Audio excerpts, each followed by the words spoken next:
कब जानो हमारी साधना रंग ला रही? जब काम के वेग को, क्रोध के, मोह के, मद के, इन सब के वेगों को सह गए, कोई प्रभाव नहीं, अंदर से शांत।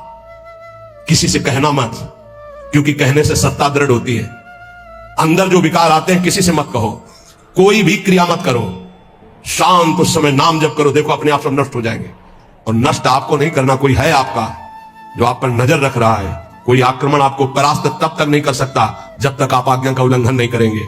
आप अपने हाथ से कोई क्रिया नहीं करेंगे, आप कोई गंदे दृश्य नहीं देखेंगे, तब तक किसी की ताकत नहीं कि आपको भ्रष्ट कर सके। ध्यान रखना, क्योंकि आप गुरु कृपा कवच में हैं। जब आप आज्ञा उल्लंघन कर देंगे तो फिर लक्ष्मण रेखा पार हो गया, फिर आपको दंड भोगना पड़ेगा। लोभ, मोह, परद्रोह, दोष, दुख, कलि, कुचाल, ये सब तरसे लागे। अर्थात वो चाहते कि मैं इसको अपने अधीन करूं, पर हिम्मत नहीं कि छू सके। किसको? जिसकी जिह्वा पे राधा राधा नाम और हृदय में गुरु कृपा का अनुभव शुरू हो गया है। इंद्रिय दमन, ये पहचान है साधुता की, नहीं तो फिर नाटक है, पाखंड है, दंभ है। बिन विवेक वैराग्य भक्ति बिन सत्य नये को मानो, भगवत विमुख कपट चतुराई सो पाखंडी जानो। चाहे गृहस्थ हो चाहे विरक्त, अगर इंद्रियां संयम में नहीं है, मनमानी विकार भोगे जा रहे हैं, तो नौटंकी नाटक भले हो सकता है। वो गृहस्थ उपासक है ना, वो विरक्त उपासक है। इंद्रिय दमन तो अमन सब भाते हैं, सब भात से मन अमना हो गया है तो परम शांति परम चैन है। क्षमाशील संतोष सुराई शांति सहज सुख सरसै लागे। उपासक के अंदर क्षमा बढ़ने लगा, चाहे जितना कोई अनिष्ट करे, कभी द्वेष हो ही नहीं सकता, कभी उसको साप दे ही नहीं सकता, कभी उसका मंगल नहीं कर सकता। जिसके ऊपर राधा नाम की कृपा हो गई है, क्षमा, जाओ तुम्हारा मंगल हो, भगवान तुम्हारा कल्याण करे। संतोष, किसी भी परिस्थिति में शोक नहीं होगा, जैसे प्रभु रख रहे, बड़ी कृपा है। शांति, कोई भी द्वंद्व से अशांत नहीं कह सकता। सहज सुख सरसै लागे, सहज सुख आत्म सुख है, आत्म सुख का रसास्वादन होने लगा। दास बना, ये कैसे हुआ? नाम जपी, पहले दास शब्द है। आश्रय, बहुत जोर की बात हमारे हृदय में बार बार उठती कि ये लोग समझ जाएं कि भगवत प्राप्ति आश्रय से होती है, आश्रय से, दृढ़ आश्रय। दास बना पहले, जप नाम दूसरा। बिगड़ी जन्म अनेक की अवै सुधरे, आज हो ही राम को पहले, नाम जप दूसरा, तज कुसुमाज तीसरा। तो यहां से शुरू किया जाता है सब उपदेश। पहले विकार त्यागो, फिर नाम जप करो, फिर भगवान की शरण में हो। ऐसा नहीं होता, पहले भगवान की शरण में हो, नाम जप करो, तुम्हें बल मिलेगा, विकार छूट जाएंगे। उपजा मुक्ति, मुक्त पद, बहुत सुंदर महात्माओं के वचन है। पहले भगवत दासत्व आश्रय, खूब नाम जप, तो बोले मोक्ष पदवी हृदय में ही प्रकाशित हो गई। ये मोक्ष पदवी क्या है? इसकी पहचान क्या है कि आप मुक्त हो गए हो। शत्रु मित्र समजान मान मान अपमान सम दुख सुख लाभ नहान याजु कृपा हरिवन, ये मुक्त पुरुष का लक्षण है। चाहे शत्रु हो उसके साथ व्यवहार कर रहा हो, या मित्र हो, दोनों में समान भाव, मान और अपमान में समान भाव, सुख दुख में समान भाव, लाभ हानि में समान भाव, जय पराजय में समान भाव। ये जिसके हृदय में आ गया वो मुक्त हो चुका है। गीता जी में भगवान ने कहा, निर्माण मोहाजित संग दोषाध्यात्म नित्या विनिवृत्त कामा द्वंद्वेर विमुक्ता सुख दुख संगई गच्छन्त अमूढ़ा। ऐसा अमूढ़ अव्यय पद का अधिकारी महापुरुष मुक्त पद में विराजमान कौन है? बोले जो मान रहित हो चुका है। मान बिल्कुल उसके हृदय में प्रियता पैदा नहीं कर पा रहा, और अपमान बिल्कुल दुख नहीं पैदा कर पा रहा। अमोहा, ना अपने शरीर से मोह है, ना किसी के शरीर से मोह है। ये मुक्त पुरुष का लक्षण है। जित संग दोषा, चाहे जितने भोगों के बीच में उसका मन भोगने के लिए चलेगा ही नहीं, वो जीवन मुक्त पुरुष है। जित संग दोषा, अध्यात्म नित्या, निरंतर आत्मस्वरूप में स्थित, विनिवृत्त कामा, समस्त कामनाएं निवृत्त हो चुकी हैं। द्वंद्व में मुक्ता, हर द्वंद्व से वो मुक्त हो चुका है। मान अपमान सुख दुख लाभ हानि चिंता शोक भय मृत्यु, सबसे सुख दुख संगई, सुख और दुख में समान भाव। ऐसा महापुरुष परम ज्ञानी महात्मा वो जीवन मुक्त है। वो यहां कह रहे, दास बना पहुंचे मुकाम जे आंखें कहत हवाला। साधु की पहचान चिकने गाल से नहीं, साधु की पहचान उसके नेत्र से होती है, सिर्फ नेत्र से। ऐसे तो मांस मछली खाने वाले की भी गाल चमकते देखे हैं कि वो बहुत ही चिकन, तो चिकनाहट को थोड़ी साधुता है, वो तो घी दूध से चिकनाहट आ जाती है। अच्छा खाओ पियो तो मांस चढ़ेगा, चिकना हो जाएगा शरीर। बोले बहुत चमक रहा है चेहरा, तो हम आपको दिखाएं कि विषयी पुरुष हो, चेहरा चमक रहा है। वो भजनानंदी है क्या? नहीं, वो खान पान का है चेहरा। दास बना पहुंचे मुकाम, तो आंखें कहत हवाला। अच्युत मुनि के आश्रम में जी उड़िया बाबा पहुंचे, गंगा के किनारे है, तो देखा जे दृष्टि दे रहे, अपने शिष्यों से कहा दौड़ो, ब्रह्मभूत संपन्न महापुरुष पधार रहे हैं। दृष्टि में पता चल, बोले दास बना पहुंचे मुकाम जे, तो आंखें कहत हवाला। आंखें परिचय बता देती है कि ये किस कोटि का महात्मा है, जीवन मुक्त है या प्रपंची है या विषयी है या साधक है या साधना की किस स्थिति में है। पहुंचा हुआ महापुरुष के नेत्र बताते हैं। दास बना पहुंचे मुकाम जे, आंखें कहत हवाला। जे दृष्टि में दृष्टि ऐसे मिली तो पता चल जाता है कि किस कोटि की स्थिति है। अब बता रहे हैं कि दो प्रकार की आंखें होती सिद्धों की। एक होती है जो ज्ञान सिद्ध होता है, करुणा और मैत्री, दो आंखों में नहीं होंगे, करुणा और मैत्री नहीं हो, क्योंकि वो निर्मम निरहंकार अद्वितीय स्थिति को प्राप्त महापुरुष बिल्कुल शुष्क काष्ठ हृदय, ना दया ना करुणा ना मैत्री ना द्वैत, जब अपने सिवा है नहीं कोई, तो आप उनकी दृष्टि में देखोगे तो ना हिलन ना डुलन, और नेत्र के आसपास की सारी पुतली साफ एकदम श्वेत, वो ब्रह्माकार वृत्ति के नेत्र होते हैं। रुद्रवत एकदम दृष्टि उनकी, और बिना चंचलता रहे, बार बार ऐसे नहीं, खुले हो एकदम अलक्ष्य श्वेत पुत्री सिंहवत दृष्टि। और दूसरे होते प्रेमियों के, नशा ललाई, जैसे भांग छाने हो या कोई नशा करे हो तो लाल आंख नहीं हो जाते, ऐसे लाल आंख होती है प्रेमियों की, क्योंकि प्रायः वो रुदन करते हैं, तो आंखें सूजी हुई या आंखों के नीचे लालिमा, थकित पूतरी,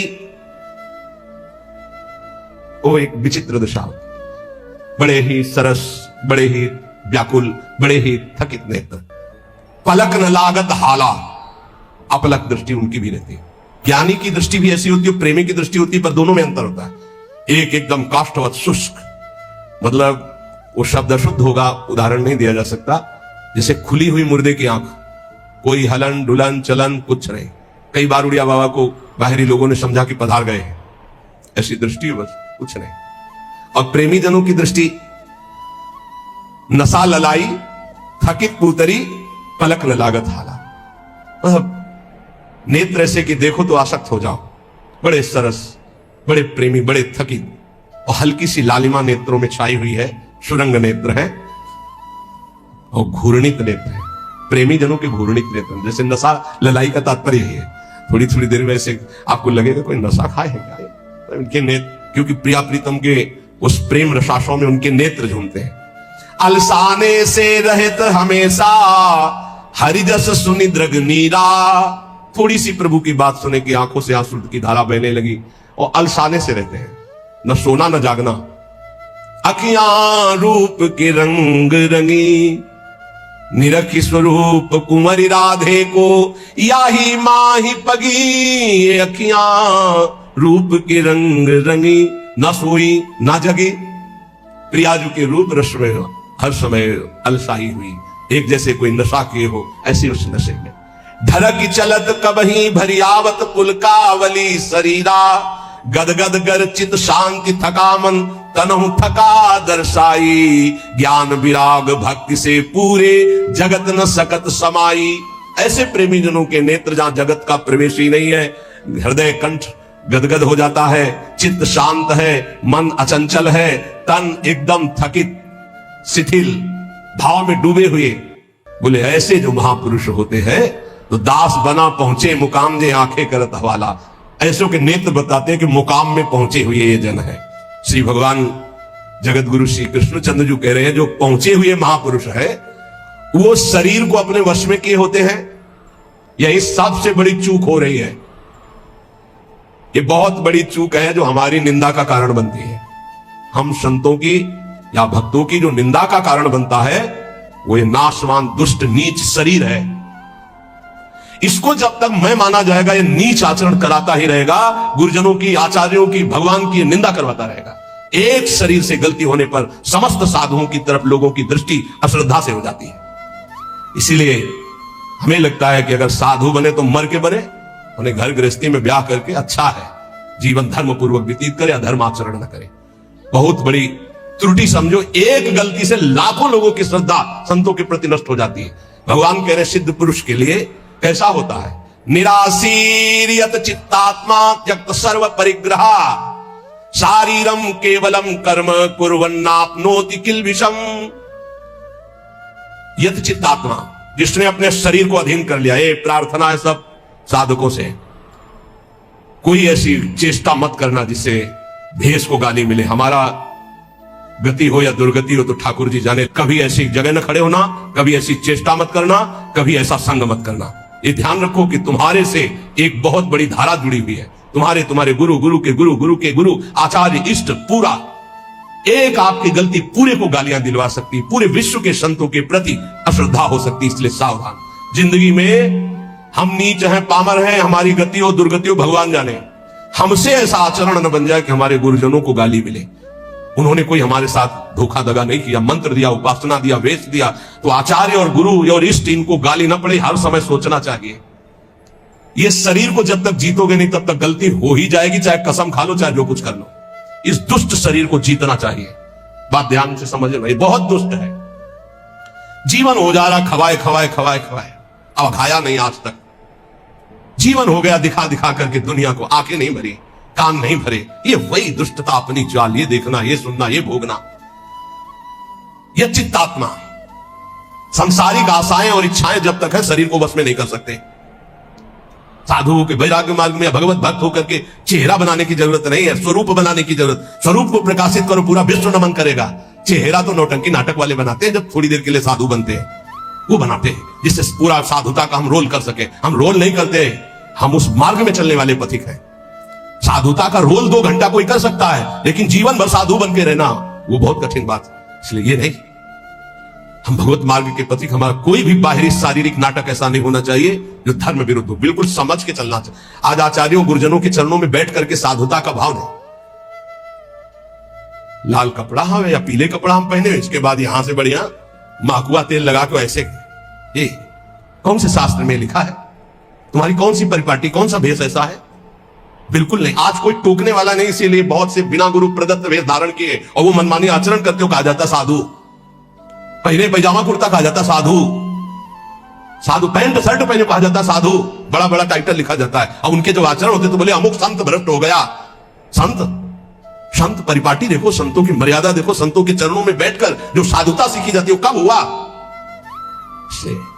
यथ चित्तात्मा भगवान कह रहे, यथ चित्तात्मा। बहुत अच्छे से समझ लो, संसार में जब तक शरीर के भोगने की कोई भी आशा रहेगी तो साधुता नहीं टिक पाएगी। बहुत इसे धैर्यपूर्वक, सांसारिक इच्छा, सांसारिक भोगों की चाह, इससे तुम्हारा शरीर अपवित्र हो जाएगा। तुम्हारे द्वारा ऐसे आचरण होंगे जिससे तुम्हारी साधुता नष्ट हो जाएगी।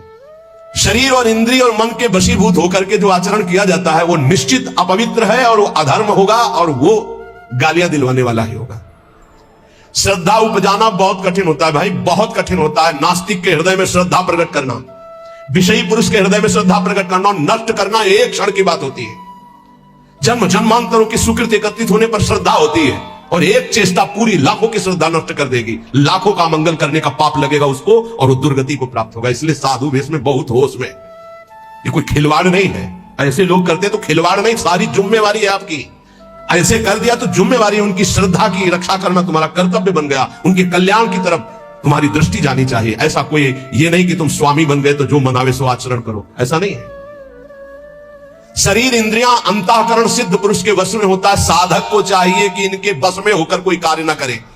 तुम अकेले नहीं हो, तुम्हारे साथ बहुतों की निंदा होगी या बहुतों की प्रशंसा होगी। ये बात ध्यान रखना है। केवल अपना जीवन होता तो कोई बात नहीं है, गलती हो गई, त्रुटि हो गई या पिट गए या जो भी हो गया सब हो गया। आज तुम नहीं हो, तुम्हारे साथ बहुत जुड़े हुए हैं, तुम्हारे गुरु, तुम्हारे आचार्य, तुम्हारे इष्ट और लाखों श्रद्धा। अगर एक भी त्रुटि तो लाखों की श्रद्धा और पूज्य जनों का अपमान घोर नरक पहुंचा देगा, दुर्गति करवा देगा। त्यक्त सर्व परिग्रह, जो सिद्ध पुरुष होता है उस शरीर को ही अपना नहीं मानता तो और परिग्रह की बात क्या है। सब सन्यासी हो, जो भगवत मार्ग के पथिक है, ये तो सर्वाणी कर्माणि मयि सन्न्यस्य मत्पराः, सारे कर्म भगवान को अर्पित करके जो भगवान के परायण है, चाहे गृहस्थ हो चाहे विरक्त हो, वो सन्यासी है। जो मन का निसंकल्प और वाणी का मौन दंड और शरीर का निष्कर्म संयम पूर्वक, अगर ये दंड नहीं तो किस बात का सन्यासी। भगवान ने एकादश स्कंद में कहा है वाणी का मौन, मन का निसंकल्प और शरीर का निष्क्रिय, ये संन्यास धर्म का स्वरूप है। तो निष्क्रिय दो प्रकार से होता है, एक जो कर्म का त्यागी होता है, एक होता है कर्म समर्पण करने वाला। भक्त कर्म समर्पण करने वाला सन्यासी होता है। ये तो सर्वाणी कर्माणि मयि सन्न्यस्य मत्पराः। सब प्रकार के भोग संग्रह सामग्री का अपनापन भाव ना रखना, चाहे गृहस्थी में हो चाहे विरक्ति में हो। गृहस्थी में तो नाथ सकल संपदा तुम्हारी, मैं सेवक समेत सुतनारी। विरक्ति में तो जो हमारे पास मिला है वो साधु सेवा, भगवत सेवा के लिए मिला हुआ भगवत प्रदत्त वस्तु है, अपना अधिकार नहीं, अपने नौकर है, सेवक है, सिर्फ सेवा। अगर अपने सुख के लिए किसी सामग्री का संग्रह कर लिया जाए, अपने भोग की बात वस्तु मान ली जाए, तो वो उसी की दुर्गति कर देगी, ध्यान रखना। और प्रायः गलती हो जाती है, ऐसे नहीं कोई नजर आएगा। जब कष्ट सह रहा होगा साधक तब कोई नजर नहीं आएगा, और जब उसके पास वो वैभव एकत्रित हो जाएगा तो आ जाएंगे। कौन हो आप?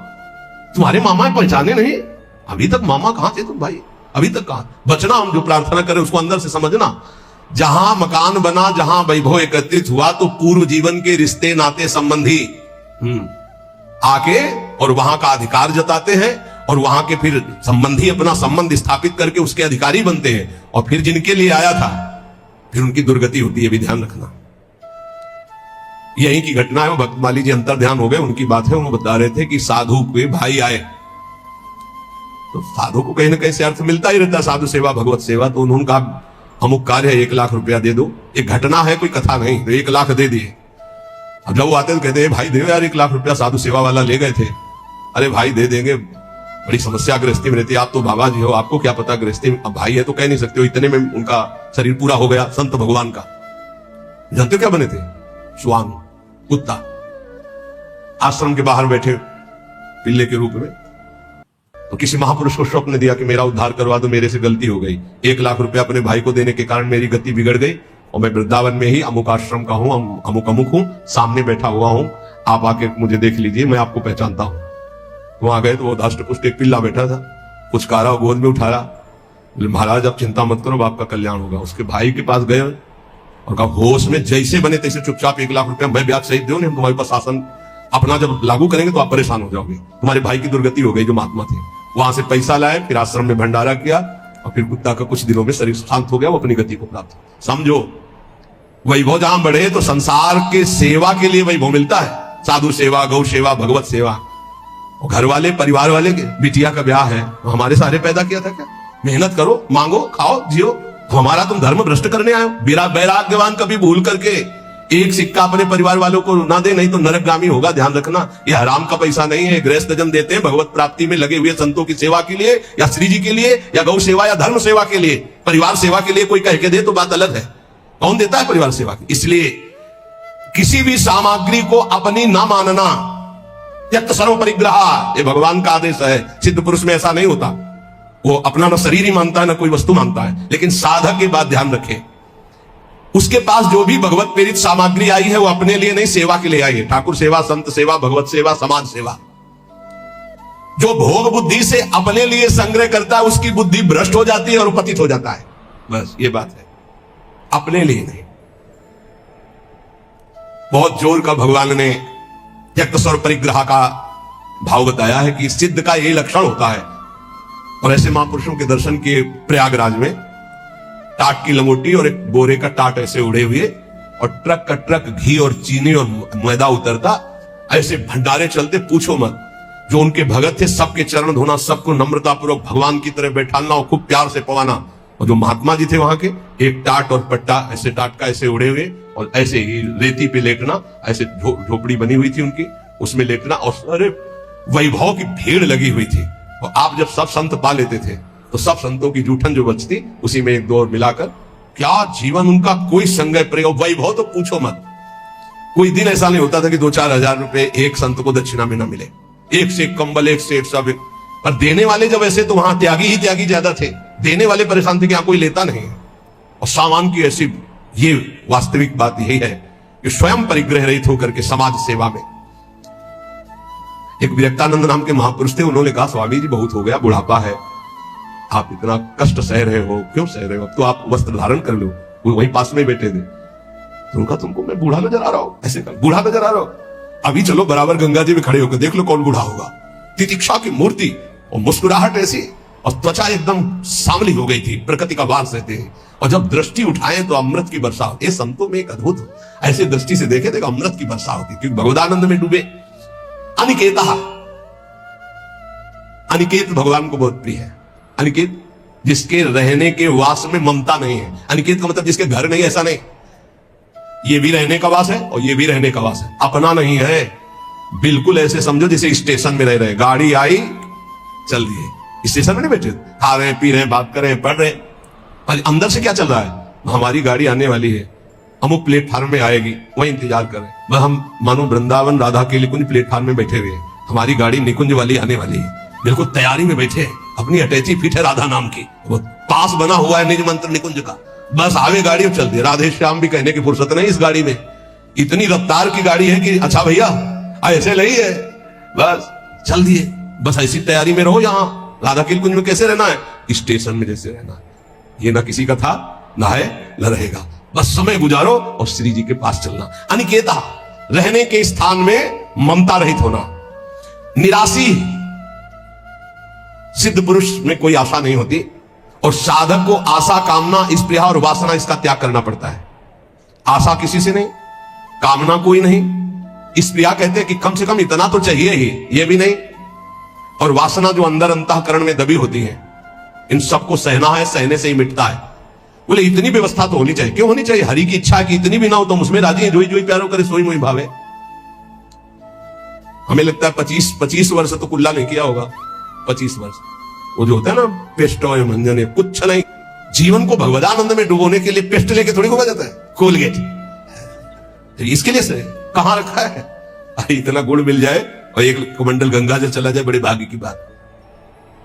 निराशी, इतना चाहिए ये भी नहीं होना चाहिए, इतनी तो आवश्यकता है ही हमारे जीवन के लिए नहीं। यही वृंदावन की कह रहे, पीछे से सब चला फटा था, राधा वल्लभ जी के दर्शन कर ले गए।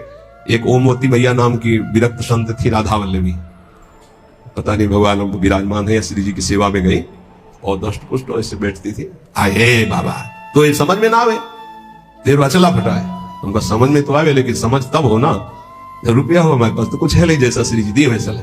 सच्ची बाबा, हाँ भैया, तत्काल गए मार्केट लाई, तो वो देर लगती, वही बदल के बाद कि जिसको फिकर है वो करो, हमारे पास जो है जैसे है। निराशी, आशा भी नहीं कि इतना तो चाहिए, अगर वो भी फटके गिर जाए तो बाबा जी तो बाबा जी, भगवत आश्रित है। दिगंबर, दिग माने दिशाएं ही, अंबर माने वस्त्र, जिसका वस्त्र दिशाएं हैं। चलो व्यवस्था है तो पहले, नहीं है तो हमारी दिशाएं ही वस्त्र है, दिगंबर। और इसकी भी ट्रेनिंग हुई है काफी, कई महीने इसकी भी हुई, संन्यास में इसका भी संन्यास दिया ही जाता है दिगंबर करके। निराशी, ये सच्ची मानो, कोई आशा मत रखो, जिस समय जैसी व्यवस्था हरि करे उसी में राजी रहो। बाहर से भोग सामग्री में अपनापन नहीं हो, अंदर से किसी भोग सामग्री की इच्छा भी ना उत्पन्न होने पावे, उसे निराशी कहते हैं। ऐसा महापुरुष शारीरम केवलम कर्म कुर्वन् नाप्नोति किल विषम, वो केवल शरीर संबंधी कार्य करता हुआ भी पाप को प्राप्त नहीं होता, क्योंकि आशा, कामना, स्पृहा, वासना, ममता रही जो महापुरुष है। इसीलिए कहा गया महापुरुषों की केवल बात के अनुसार उनके जो आचरण हो मानो, सब आचरण उनके अनुकरणीय नहीं होते, क्योंकि भगवान यह कह रहे शारीरम केवलम कर्म कुर्वन् नाप्नोति किल विषम, वो शरीर संबंधी ही केवल कर्म करता हुआ पाप को भी नहीं प्राप्त होता है। जैसे श्रीमद राधा सुधानिधि, कर्माणि श्रुति बोधितानि नितराम कुर्वन्तु मा गूढ़ाश्चर्य रसास्त्रगादि विषयान् गृह्णन्तु मुञ्चन्तु वा। हमें महापुरुषों का अनुकरण नहीं करना, उनकी उपदेश से जो उनके आचरण मिले वो बात हमें माननी है। नाप्नोति किल विषम, उनको कभी कोई पाप स्पर्श नहीं कर सकता, वो जन्म मरण रूपी बंधन से मुक्त हो चुके हैं, वो आशा रहित है, उनका किसी से संबंध नहीं है, इसलिए शरीर से जितने कर्म होते हैं वो सब अकर्म बन जाते हैं और उनको फल नहीं देते हैं। जो सिद्ध महापुरुष है उसके द्वारा जो भी होता है वो अकर्म हो जाता है। जैसे श्री भगवान सब कुछ करते हुए भी कभी बंधन को प्राप्त नहीं होते, भारी से भारी युद्ध कर रहे हैं, भारी से भारी व्यवहार में देखे गए, भारी से भारी प्रियता में देखे, कभी कुछ।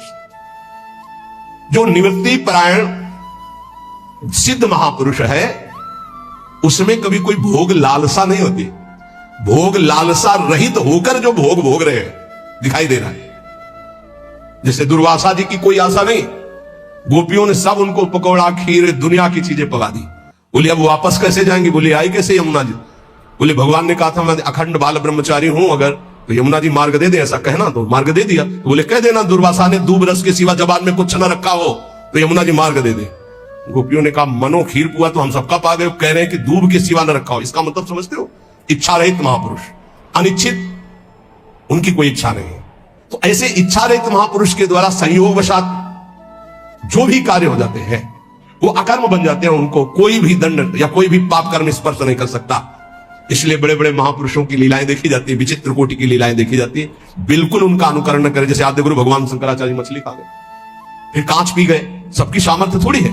बहुत एक सिद्ध महापुरुष थे कूटस्थ स्वामी, उनका नियम था खप्पर ऐसे कर दो जो डाल दोगे वो पालेंगे, जो डाल दोगे। तो कुछ उपद्रवी गांव के लोग थे, जब पता चला कि ऐसे नियम वाले हैं तो सीधे कोबरा को पकड़वाया, जो बीन बजाने वाले लोग होते हैं उनसे पकड़वाया और काट करके सीधे जहर सहित रांधा उसको, उनके खप्पर में डाल दिया। ब्रह्मार्पणम ब्रह्मवीर ब्रह्मनो ब्रह्मणाहुतम ब्रह्मविद्य गंतव्यम ब्रह्म के इन समाधिना, तत्काल उसको अर्पित करके पूरा पा गए ब्रह्मबोध संपन्न महापुरुष से। तो वहां के लोगों ने पूछा ये तो अभक्ष्य पदार्थ था। बोले तुम्हारी दृष्टि में, हमारी दृष्टि में भिक्षा थी। फिर एक ने उपद्रव किया, आकर के मदिरा डाल दी उसमें खप्पर। तो मुस्कुराए, उन्होंने कहा यहां तो कोई फर्क नहीं पड़ने वाला, पर तुम्हारी नरक की जो है गति पक्की हो रही, तुम भिक्षा में एक साधु को क्या दे रहे हो? तो तत्काल वो खप्पर से लेकर के ठेका दे। सिद्ध महापुरुषों की। अब फिर उन्हीं की बात, एक दिन वो पेड़ के नीचे बैठे थे, किसी गांव में चोरी करने जा रहे थे चोर। उनसे पूछा कौन हो तुम? कुछ नहीं बोले। कौन हो तुम? कुछ नहीं। खूब लात और डंडों से मारा। सुबह जब लोग आए तो पड़े, तो घाव उनके देखे, डंडे दे। तो किसने मारा? पता नहीं किसने मारा। बोले आपको दुख नहीं है? बोले क्यों दुख है? खप्पर में जो आया सो खा लिया, तो शरीर में जो आया उसे भोग लिया। सिद्ध पुरुषों की नकल थोड़ी कर सकते हैं, वो तो स्थिति प्रज्ञ महापुरुष है। शिव जी हलाल जहर पी के सब पी जाएंगे क्या? तो यहां कह रहे हैं कि उपासक को चाहिए कि महापुरुषों के जो वचन से आचरण मिले उनके अनुसार चले। निवृत्ति परायण साधक सदैव महापुरुषों के वचनों का अनुगमन करे, उनके विरुद्ध आचरण, निरर्थक आचरण, प्रमादयुक्त आचरण कभी न करे, तो वो भी सिद्धावस्था को प्राप्त हो जाएगा। कोई पूछ रहा था किसी निज जनों से, महाराज जी कोई चमत्कार करते हैं? महाराज जी कोई चमत्कार बताते हैं? वो सोचते कोई जादू, कोई टोना। इतने लोग लगे कोई जादू तो जानते होंगे। अरे सद्य वसीकरण चूर्ण मनंत शक्तिम तम राधिका चरण रेणु मनुस्मरामी, अखिल कोटि ब्रह्मांड नायक को अधीन कर ले, ऐसी रज में रहते हैं। चमत्कार कौन सा? महारानी के गोरे चरणार बिंद की ठसक और राधा राधा नाम तुम देखो, तुम्हारे हृदय में कैसा चमत्कार उदय होता है। कौन सा चमत्कार? आजकल लोग ऐसा चाहते हैं। देखो ये 500 की गड्डी, अरे भाई महाराज बस ये नारियल, अरे चले जाओ 100 रुपया के कितने नारियल ले, 1-2 नारियल, 4 नारियल। भजन से नारियल पैदा कर दिया, इत्र 50 रुपया का इत्र मिल जाएगा, उसके लिए चमत्कार भजन। हमने इत्र निकाल दिए और नारियल निकाल, सबके देखते देखते कुछ नहीं, बोले केला निकाल दिया, ठेलिया खरीद ले यार, 1000-2000 में क्या पैसा, क्या चमत्कार। भजन का फल है। हाँ, ललित किशोरी जुगल जिस्क में बहुतों का घर गलते देखा, डूबा प्रेम सिंधु में कोई हमने नहीं उछलते देखा।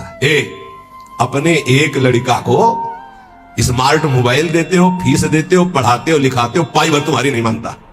एक लड़का एक बिटिया संभाले नहीं संभलता, चमत्कार देखने चले बाबा का चमत्कार दिखाओ।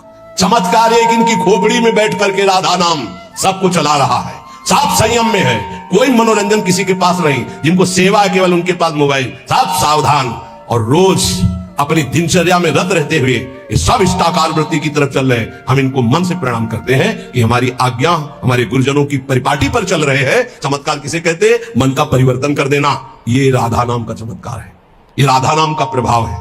पता नहीं लोग साधु महात्मा को क्या समझते हैं। जादू देखना तो जादूगर के पास जाओ ना, पानी में ये दिखा देना, रुमाल में कबूतर निकाल देना, ये देखो जाके। साधु का चमत्कार देखना है मन का परिवर्तन, तुम्हारा मन और तन दोनों पवित्र होकर सच्चिदानंद भगवान में लगे। आज इसीलिए तो साधुता बहुत दुर्लभ हो गई है कि साधु महात्माओं को भी लोग नौटंकी मनोरंजन का एक पात्र समझते हैं। ताली बजा दी, बात सुने, कोई नेता का भाषण, ताली बजा दी। मन का परिवर्तन, तन का संयम और सच्चिदानंद में वृत्ति को जोड़ना। अजब रंग अनुभव बरसन लागे, अनुभव, हृदय का अनुभव, हृदय का परिवर्तन। क्या बोले? काम क्रोध मद आस वासना अर्क जवास ही झरने लागे, अजब रंग अनुभव बरसे लागे। जब वर्षा होती है तो ये अर्क और जवास ये अपने आप सूख जाते हैं, नष्ट हो जाते हैं वर्षा में, और सब जगते हैं, ये नष्ट हो जाते हैं।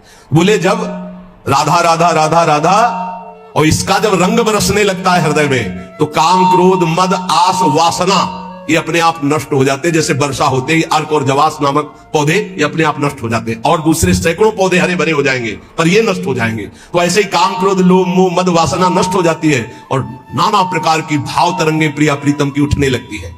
लोभ मोह परद्रोह दोष दुख कलि कुचाल सब तरसे लागे, इंद्री दमन अमन सब भात ही अरुचि होत अब छर से लागे, अजब रंग अनुभव बरसे लागे। भगवान ने एक शब्द कहा है, ये यथामाम प्रपद्यन्ते, प्रपद्यन्ते माने शरणागति, शरण में, मेरी शरण में होकर जैसा भाव करता मैं वैसा अनुभव कराता हूं। तो जो भगवान की निंदा करता भगवान की शरण में थोड़ी है, उसको तो नरक की प्राप्ति होगी। बोले शिशुपाल ने भी तो निंदा की थी, तो रात दिन भगवदाकार वृत्ति रहती थी उसकी, उसे उठते बैठते चलते फिरते कृष्ण ही नजर आते थे। कंस ने भी तो द्वेष किया, तो उसको दाल में जीरा भी कृष्ण ही नजर आते थे, जिधर दृष्टि डालता कृष्णाकार वृत्ति थी उसकी। ये छोटे मोटे बैर वालों को यमराज ठीक कर देते हैं, उनको भगवान को नहीं अवतार लेना पड़ता। ये जैसे ना कि भगवान की निंदा कर रहे हैं, भगवान की अवहेलना कर रहे हैं, नास्तिकता कर रहे हैं, इनके लिए शासन विभाग है यमराज, वो अच्छी धुलाई करके। देखो यहां चाहे जितना आप अपने को बलवान समझे, कंबल डाल के कुटाई होती जेल में। एक हमें मिले थे जेल में, तो उन्होंने कहा था कि वो जो पुराने कैदी हो जाते हैं वो वहां के शासक की तरह हो जाते हैं। तो जैसे कोई ज्यादा उद्दंडता करता है ना, तो फिर कंबल उड़ा के तो फिर उनकी पिटाई होती है। तो यहाँ तो कंबल उड़ा के होती है, वहां तो बहुत ही दुर्दशा होती, क्योंकि इस शरीर का तो वहां मात्र है नहीं पंच भौतिक, वहां एक नया शरीर मिलता है जिसका नाम यातना दे, वो मरता नहीं है, उसमें केवल दंड भोगना होता है। तो कह रहे हैं ऐसे लोगों के लिए तो यमराज ही काफी हैं, ये तो उनके लिए जिनकी हर समय कृष्णाकार वृत्ति में द्वेष हुआ है। जो भगवान का आश्रय अंदर से लेकर के भगवद आचरण करता है वो भगवान का भक्त होता है, और भगवान प्राणी मात्र के परम सुहृद हैं। जो भगवान से वैर द्वेष रखा उन्होंने केवल भगवान से ही रखा। शिशुपाल ने कभी और किसी को गालियां नहीं दी, केवल भगवान को दी। वो गालियां भी कैसी देता था, कोई गंदी बात थोड़ी कहता था। ये कृष्ण ये ऐसा क्यों बोल रहा है? क्योंकि भगवान ने इसे आदेश किया है कि हमसे द्वेष करो। कौन है ये? जय विजय हैं, 3 जन्म के लिए सनकादि की। तो रावण, कुंभकर्ण, शिशुपाल, दंतवक्, हिरण्यकश्यप, हिरणाक्ष, ये भगवत पार्षद है। भगवान के सिवा इनके चित्त में कुछ है ही नहीं। अब भगवान ने आदेश किया हमसे द्वेष की लीला करो, तो अंतिम समय तक कहा राम रन हतोपचारी वो बोल के पधारे, और ये अंतिम समय तक सभा में बधे। ये कृष्ण, ये ग्वाला। भगवान सबको कहते चुप रहो, बोलने दो, बोलने दो, बोलने दो। जब पूरा समय आ गया तो सुदर्शन चक्र से मुक्त कर दिया। हिरण्यकश्यप किसी के भी समझाने से नहीं, भगवान से वैर। ये भगवत पार्षद है। अगर अपने लोग सोचे तो इतनी क्षमता हमारे वैर में नहीं है कि हम भगवान में तन्मय हो जाए। उसके ठीक करने के लिए बहुत से शासक है। ये शनि, राहु, केतु, मंगल ग्रह, नक्षत्र, ये सब जानते हो, शासन विभाग है। और क्या, जैसे अलग अलग कंपनियां नहीं है, ये अमुक कंपनी है भारत की रक्षा वाली, ये अमुक कंपनी है, अमुक एजेंसियां अलग अलग नहीं, जैसे ऐसे एजेंसी समझो, नवग्रह की अलग एजेंसी अलग अलग है। बाहर तुम्हारी सब सुख सुविधाओं को भस्म कर देंगे, जीवन तुम्हारा क्लेश और अशांतिमय हो जाएगा। वैर द्वेष भगवान का तो कभी कुछ बिगाड़ नहीं सकेगा, तुम्हारा सर्वनाश कर देगा। ये रावण, कुंभकर्ण, शिशुपाल, दंतवक्, हिरण्यकश्यप, हिरणाक्ष, ये कोई साधारण नहीं, भगवान के पार्षद हैं। इनकी नकल नहीं कर सकता कोई कि हम भगवान से वैर करके परम पद प्राप्त कर लेंगे। भगवान की सुहृदता, शरणागति से रसास्वादन जो होता है वो और किसी भाव से नहीं होता। पर अगर कोई कर ले, कामाद द्वेषाद भयाद स्नेहाद यथा भक्तेश्वरे मनः आवेश तदघम हित्वा बहवस तद गतिम गताहा। काम से भगवान का चिंतन करना, कितने सुंदर भगवान है। कभी ऐसा होगा इनकी अजान बाहु हमें अपने गले लगाएंगे, कितनी सुंदर कपोल है, कितनी सुंदर इनकी अलकावली, कितने सुंदर नेत्र हैं। ये इतने सुंदर हैं कि दंडकारण्य के अस्थिमात्र हुए रहे शरीरा जो ऋषि थे, उनके हृदय में भी श्रृंगार रस जग गया। पुरुषोत्तम भगवान श्री रघुनाथ जी को देखकर जब वनवास में थे, वैसा लगा कि प्रभु मुझे आलिंगन करें। भगवान दृष्टि में कहा कि इस समय मर्यादा पुरुषोत्तम अवतार है। उस श्रृंगार रस में भर गए थे सब ऋषि। भगवान की वो सुकोमल भुजा देख करके, वो सौंदर्य रूप देख, कहा कृष्णावतार, कृष्णावतार। वो सब गोपी बने आके। जब सियाजू का ब्याह श्री राम जी से हुआ तो मिथिला की जितनी सखियां थी सब सिया जी के सौभाग्य की सराहना कर रही थी। ऐसे दूल्हा, वैसे ही सुंदर दूल्हा रूप महाराज, जिधर दृष्टि जाए वह उधर ही सबको चित्त को चुरा ले। तो सियाजू की सब सखियां कोई बोल तो पाई नहीं, और सबके मन में था कि क्या कभी ये हमें अपने हृदय से लगाएंगे ऐसे, क्या कभी हम इनका साथ प्राप्त कर पाएंगे? जो सियाजू को सौभाग्य मिल रहा है, मैं इनकी सखी हूं क्या? तो राम जी दृष्टि से देख के इशारा कर दे कि इस समय मर्यादा पुरुषोत्तम अवतार है, एक हमारा अवतार होगा द्वापर में लीला पुरुषोत्तम प्रेम में।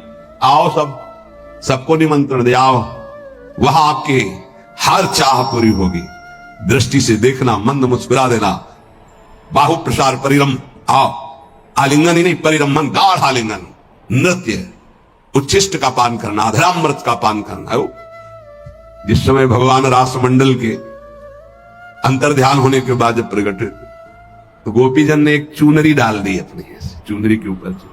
जब उस पर बैठे तो सुखदेव जी कह रहे, ओहो, साधना से परम पवित्र किए हुए बड़े बड़े योगींद्र मुनींद्र अपने हृदय में जिनका ध्यान धरने की चेष्टा करते, परीक्षित, वो भगवान गोपियों की ओढ़नी पर बैठे। एक और वेद की ऋचाएं नीति नीति कह के वर्णन करती है उनका, प्रभु कभी साक्षात आलिंगन करने का अवसर मुझाओ। कृष्णावतार में दंडकारण्य के ऋषि, मिथिला की सखिया और श्रुति, जो वेदों की ऋचाएं, वो साक्षात गोपी में भगवान उनका जो भाव है उसी सुख को प्रदान कर रहे हैं। किसी भी तरह से भगवान काम और द्वेषा, द्वेष भी ऐसा कि केवल भगवान से हो, बस दूसरा नहीं। इतनी अनन्यता तुम्हारे द्वेष में हो, दूसरे से द्वेष नहीं, केवल भगवान से। कामात द्वेषात भयात, भयभीत होकर के भगवान का चिंतन होना, स्नेहात, प्रेम से, सौहार्द से, किसी भी तरह से यदि भगवान में मन लग जाए, काम से, द्वेष से, भय से, स्नेह से, किसी भी संबंध से, तो कह रहे हैं वो सारे पाप नष्ट करके वो चिंतन भगवत प्राप्ति करा देता है। इसलिए ये यथा माम प्रपद्यन्ते तास तथैव भजाम्यहम्, हम भगवान कहते जो मुझे जैसे बसता है मैं उसको वैसे बसता हूं। तुम्हारे द्वेष में इतनी ताकत नहीं कि आकाश से द्वेष करके कुछ प्यार कर लो, प्रेम करने का अवसर आया, भगवान के नाम से, रूप से, लीला से, धाम से परम मंगल हो जाए। एक बार हृदय में फिर बैठा लो। तुम्हारी पांचों ज्ञानेंद्रियां और मन तुम्हारी दुर्गति करते आए हैं, यही तुमको आगे बढ़ने में इस समय जो आपको भगवत मार्ग मिला है बाधा पहुंचाएंगे। इनकी मांग को मत मानो। जबान कहती अच्छा अच्छा पाऊं, ये जबान कह रही है, रसेंद्री की बात है प्यारे, तुम्हारी मांग नहीं, तुम समझ नहीं पा रहे। इंद्रियों की विलासता तुम्हें नारकी गतियों में पहुंचा देगी। क्या क्या पूरा करोगे, कब कब पूरा करोगे? देवहूति जी आदि सम्राट महाराज मन की पुत्री है।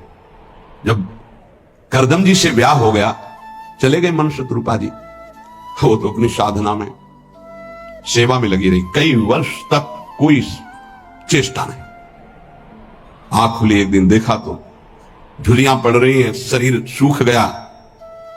कहां राजकुमारी और कहां एक ऐसे महान तप संपन्न ऋषि की सेवा पति रूप से। क्या चाहती हो तुम? बहुत कृश हो गई हो, क्या चाहते हो? अब भगवान गृहस्थ में तो पाणिग्रहण जैसा भाव हो गया, लेकिन गृहस्थ धर्म की पूर्ति तो हुई नहीं। अच्छा, तो इस सरोवर में स्नान करके आओ। जे ही सरोवर में डुबकी लगाई, ऐसा सुंदर रूप स्वस्थ प्रकाशित हुआ। संकल्प किया, कितने खंड का विमान तैयार हो गया। देवराज इंद्र के पास भी वो विमान नहीं, ऐसा आकाशचारी देव गंधर्वों को भी मोहित कर ले ऐसा विमान, और सब विश्व ब्रह्मांड की भोग सामग्री 9 रूपों में अपने आप को विभाजित किया। क्या क्या बाद में देवहूति जी के वचन भगवान कपिल देव जी से थे कि बेटा अब मुझे बचा लो, उद्धार कर दो, तुम पुत्र रूप में आए हो, प्रभु को मैं जानती। ऊब गई इन दुष्ट इंद्रियों से। महायोगी करदम जी 9 रूपों से अपने को विभाजित करके ऐसे विमान पर आकाशचारी देव गंधर्वों को भी मोहित करने वाले विलासिता भोग से संपन्न, जाने कितना वैभव सुख। तब देवहूति जी ने कहा मैं ऊब गई इन दुष्ट इंद्रियों से, कभी ये तृप्त नहीं होंगी, भगवान कैसे विश्राम मिले। तब उपदेश किया भक्ति योग का, सांख्य योग का, अष्टांग योग का, कैसे परम पद प्राप्त होता है। तो बात मान लो ऐसे ऐसे महान भोगों को भोगने वाले भी आखिरकार हार गए। जब चौधरी जी ने देखा मछली की क्रीड़ा और काम जागृत हुआ, 50 ब्याह मानधाता की पुत्रियों से किए। मानधाता ने विचार किया कि ये ऋषि क्या सुख दे पाएंगे हमारी राजकुमारियों को, तो कहा कलाना और यमुना किनारे देखना आकर के, तुम्हारा स्वागत करने के लिए कुछ हमारे जन भी होंगे। सोचा पता नहीं फूस की झोपड़ी बनाई होगी, आकर के ऐसे नगर की रचना की संकल्प से कि देवराजेंद्र के पास अमरावती में भी ना वो महल था, ना वो शोभा थी, ना वो संपत्ति थी, तब के द्वारा ऐसा नगर रच दिया। स्वागत हुआ महाराज मानधाता का। आश्चर्यचकित थे कि मैं सम्राट हूं, मेरे पास तो ऐसा कुछ नहीं जो एक किसी योगी के पास है। 50 राजकुमारियों से गृहस्थ धर्म का बड़ा वैभव। फिर एक दिन एकांत में बैठे, हाय हाय मच गया, क्यों मैं कहां था, कहां आ गया, अपने तप का क्या प्रयोग कर डाला। तब वो एक श्लोक गायन किए थे जिसका प्राय हम चर्चा करते थे, संगम त्यजेत मिथुन वृतिना मुमुक्षु सर्वात्मना न विसजेत बहिरिंद्रियाणि। इंद्रियों को इतना दुलार मत करो, नहीं तो नष्ट कर देंगे, ऐसा नष्ट कर देंगे पूछो मत। बहुत दुर्दशा होती है इन इंद्रियों की। छोटे छोटे बच्चों को त्याग करके, उनकी हत्या करके, फिर अपनी इंद्रियों की विलासता में उतर करके बढ़ना, यह सब क्या हो रहा है। इंद्रियां कितनी निकृष्ट होती चली जा रही हो। हम साधक होके, भगवत मार्ग के पथिक होके, जान करके अगर इंद्रियों को दुलार करेंगे तो प्यारे कोई नहीं बचा पाएगा, ये माया रौंद देगी। इसलिए प्रार्थना है, जितने से भगवत भजन न छूटे उतना तो दुलार करो। इतना दुलार ना करो कि प्रभु को भूल जाओ, माया तुम्हें अपने सीमा में ले ले।